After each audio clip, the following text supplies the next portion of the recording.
विद्यार्थ्यांच्या या आंदोलनाला महानगराचे भारतीय जनता पार्टीचे अध्यक्ष राहुल पावडेजी व त्यांच्या टीमनी पूर्ण पाठिंबा दिला आहे आणि जी माहिती माझ्यापर्यंत पोहोचवली आहे, मोठ्या पद्धतीने या ठिकाणी विद्यार्थ्यांचं शोषण होत आहे। आरक्षण हटवण्याचा संपवण्याचा प्रयत्न या बँकेच्या माध्यमातून होते आहे। अनुसूचित जाती जमाती ओबीसी एनटी व विशेष करून महिलांवर समांतर 30% आरक्षण मुलींचं आहे, पण इथं त्या पद्धतीने कोणतेही आरक्षण नाही। SC STचं आरक्षण नाकारण्यात आलं।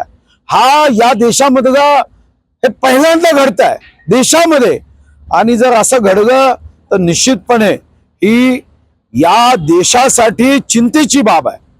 मोठ्या प्रमाणावर परीक्षा केंद्रावर गडबडी झाल्या अशी माहिती विद्यार्थ्यांनी दिली आहे आणि आज मोर्चा निघाला आहे, आमरण उपोषण सुरू आहे आणि यामध्ये जर उपोषण करण्याचं काही कमी जास्त झालं तर ही सारी जबाबदारी ही प्रशासनाची आणि सहकार विभागाची राहणार।